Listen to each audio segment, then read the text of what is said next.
also give me a thumb.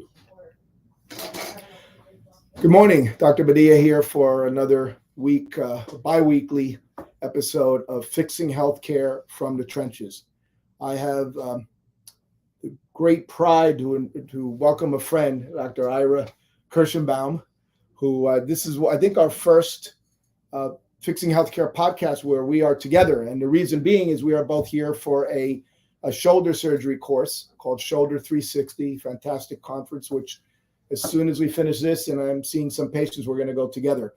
But Dr. Krishnam is from New York. He is the chairman of the orthopedic department at Bronx Health, which is an interesting story. I'll let him tell you how he went from private practice in Manhattan to really inner city, helping the community. Fantastic story.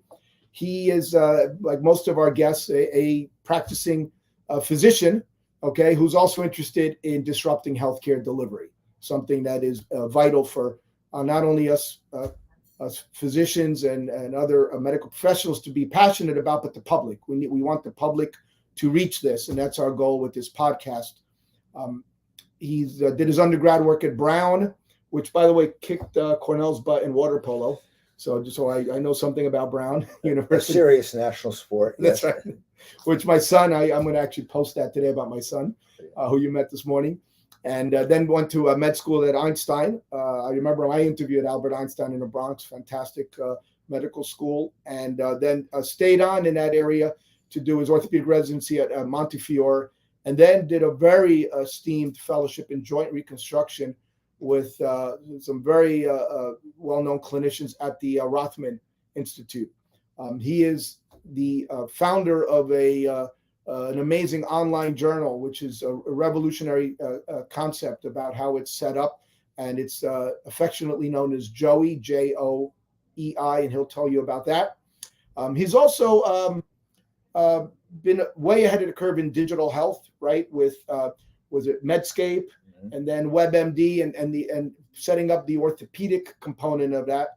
And I've had a lot of conversations with him about Ortho Now and about our digital app and how disruptive that can be. And then we're also both involved in another disruption in terms of pain management with a company called Gate Science, which we are both very involved in, and I look forward to the public benefiting that. So without further ado, Dr. Krishnam, welcome. Well, thanks. First, I don't think I have anything else to say after that. Well, I'd like for and by the way, we like to have steaks in New York, usually, right? Yes. And so the stories can go on forever, but we have only about 15, 20 minutes today. So we have 15 minutes. So I think maybe just briefly, if you could tell folks how you went from private practice, joint replacement, Upper East Side Manhattan to. Right. So I was, I've had two parallel careers, the practice of medicine and information technology. Yeah. So let's first talk about the practice of medicine, which I take very seriously. And when I got out of my fellowship, I spent 4 years at Kaiser Permanente, where I was chief of joint replacement and director of resource management. At Kaiser Permanente in the Northeast. They had a Northeast region. Right. And we spoke of that, yes. Yep. And then I was the managing partner of a large orthopedic group. And then I went to solo practice.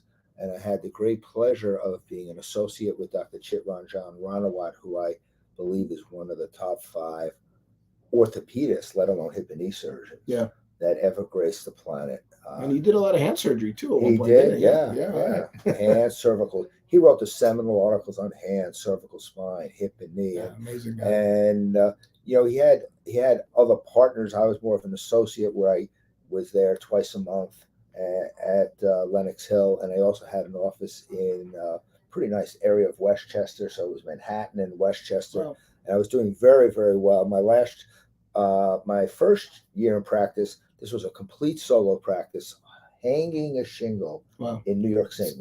Unheard of these days. Unheard of these days. So hanging a shingle in New York City. My first month, I saw 4 patients and did 2 operations. Okay. We were able to buy lunch. Yeah. But and turn the lights on. But not for everybody. Right. Not for everybody. Lunch is very expensive in New York. Right. So fast forward 7 years later, 5,800 patients a year, 480 joints, about 40% out of network.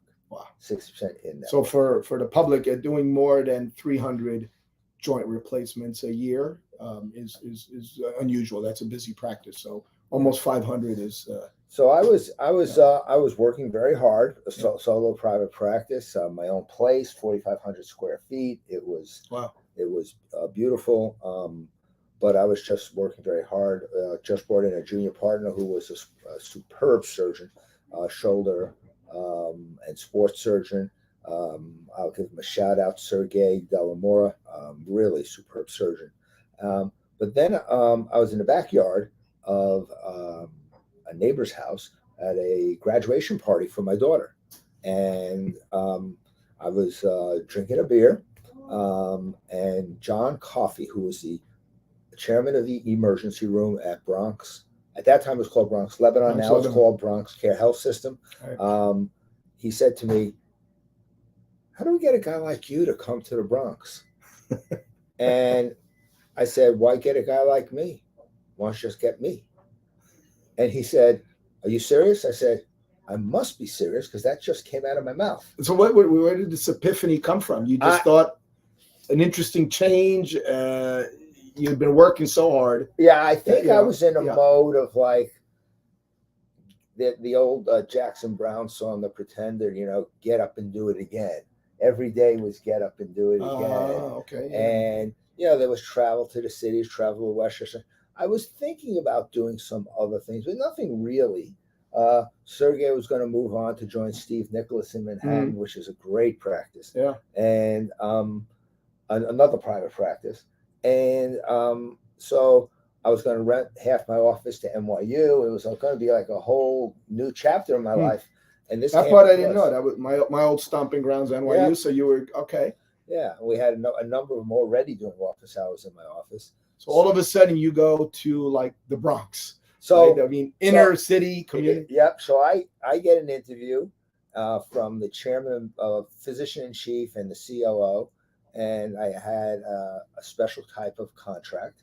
One of the most interesting clauses of the contract, which I will just talk about briefly, is as you know, I'm really into innovation and innovation ideas. In my contract, it actually said that all intellectual property and consulting that I do is all mine, even if I use the resources of the hospital. Wow. So that's what I insisted to come on board. They told me, "Oh, you must be tired. We'll do this." They made me a good deal, or as they say in The Godfather, an offer I couldn't refuse. So I went from the 12th Congressional District in New York, which is the richest congressional district in America, to the 15th Congressional District, which is the poorest congressional district in America. There was nothing in between. There should be a film about this. There was nothing in between. I remembered some high school Spanish. And then I hired a Spanish tutor every Sunday. Right. I have a Spanish tutor. She meets me at Sunday from 10:30 to 12 on Zoom.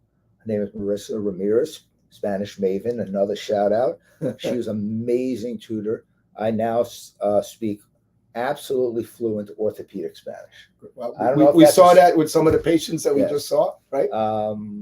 And I even know how to conjugate verbs. It's great. So, but here's the story. When I got to Bronx Care, there was 3 contract surgeons.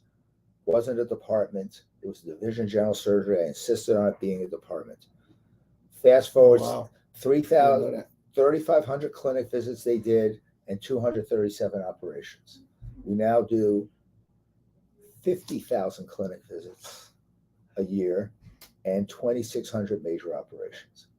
Okay, so we have offered Los Gentes, we have offered the people of the community, probably close to 700,000 visits that they never would have had if we didn't build this infrastructure. I spent a year at Harvard Business School at executive education program, and I'm going back for a surgical leadership program. I believe there's a science in management. I believe there's a science in building this. And I believe that community, which was so underserved, needed what we offered. I went down to Rothman. I had lunch with Dick Rothman and Mike West, who was their legendary CEO, to get advice on how to do the Rothman Institute in the poorest congressional district in the country.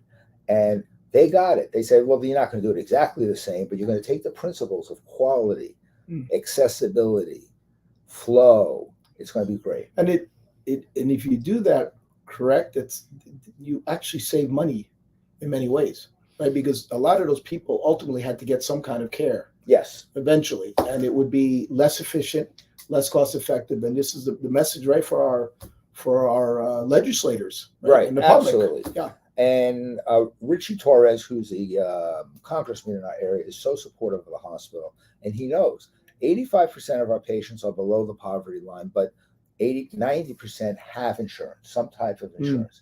It's not insurance that many private practice take, but we built the concept of a private practice in a clinic setting. So everyone, when you see Dr. Jones, that will always be your specialist.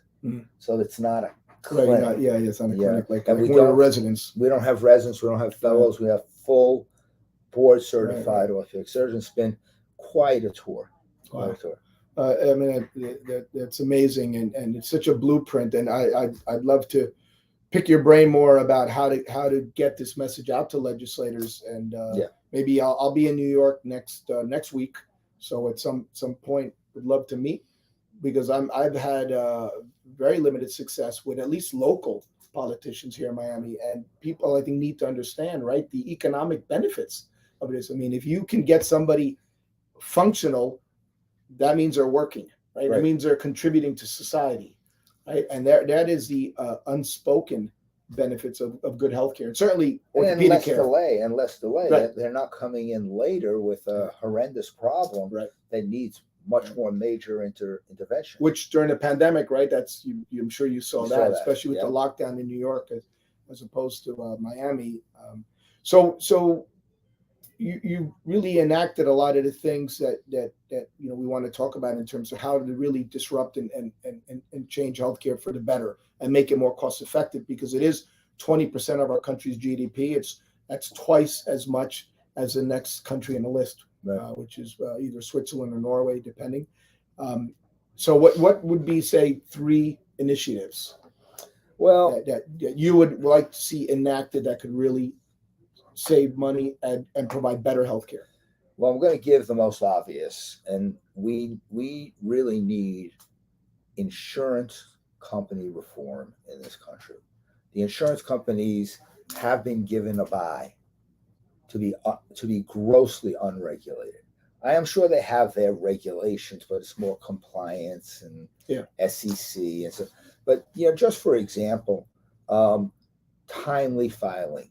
You have 45 days to put a bill in, otherwise they don't have to pay you the money. That doesn't happen at Bloomingdale's or Saks. Right. If you don't pay your bill, if they forget to bill you in 45 days, you still owe them money. Right. The patient's still in the midst of treatment at 45 days. And then they have their own delays and they have tricks. So that second, pre-authorization, reorganization.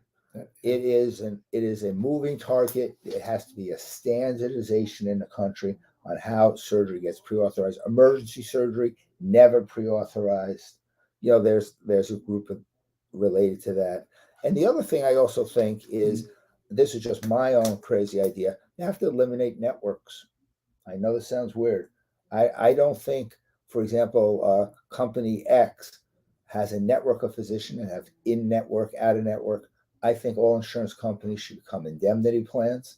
They should not have networks. So if I operate on Mrs. Jones and her network, her company pays $110 for a visit, I could choose to charge $90. I could choose to charge $105, $106, but I know I'm going to get $110 from that company. And I know it sounds ridiculously and maybe old-fashioned, but it's a little radical in that way, that they set their prices and the market takes care of it. And instead of having to be, you're out of network, you're half in network, they have 27 different plans, you don't know if you're, so that's number one. It's too Number complex. two, specialty care is as important as primary care. That doesn't mean primary care is not important. Notice how I said as important. As important, yeah. Because if you have a fracture, if you have terrible back pain, if you have arthritis, if you have a dislocated finger, a sprained ankle, that's horrible, you need access to a specialist. And that brings up my third point, which is access to specialty care. Okay, 20% of this country has Medicaid. They're not getting access to specialty care easily. 10% are uninsured. They're not getting access to specialty care easily. The next 20, 30% are not living high on the hog here. So they're not getting access to specialty care. Right.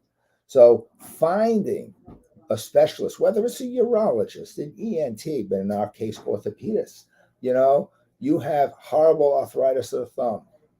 Finding that specialist, and I believe you are a national world authority on that. And my feeling is someone should have access to that care. Right. And access to specialty care is my third. Yeah.